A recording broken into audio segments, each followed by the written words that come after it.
My name's Thorlakson, and I am a political science professor at the University of Alberta. This is a tricky question because I think that politics needs to get in the way. It needs to stay in place and be part of the discussion, but it can't disrupt, it can't block the discussion.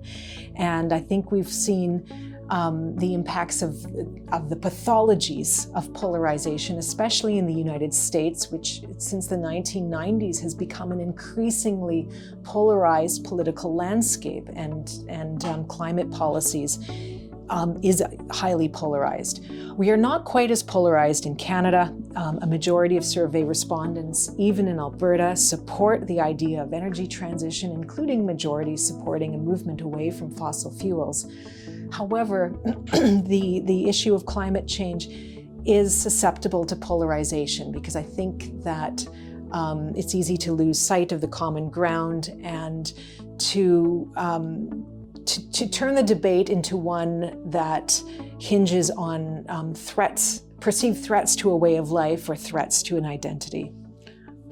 We've also seen recently a backlash to climate policies, which I think has arisen in part because we've tried to make climate policy too much of a technical issue for the regulators to take care of. We've not embraced it enough in our political discussions. We've not dealt with the trade-offs and the tough questions about who should pay for climate policies. We need to be having these debates. So I think that there are several strategies that we can use to combat polarization. I think we can identify common impacts.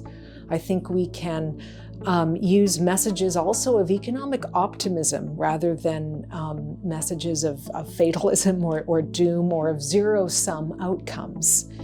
And I think that we can acknowledge that there will be winners and losers, and this requires open debate and finally also to hold our politicians accountable. Again, if we look at the United States, one of the reasons why we have so much polarization is more extreme within the legislatures than it is in the general population.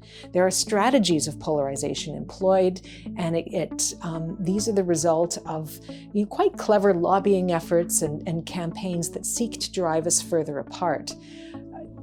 Energy transition and climate policies threaten some very powerful entrenched economic interests, and these interests are going to hang on and fight back. And so I think that a successful problem-solving politics that avoids polarization has to also remind politicians that we do support collective productive solutions to climate problems.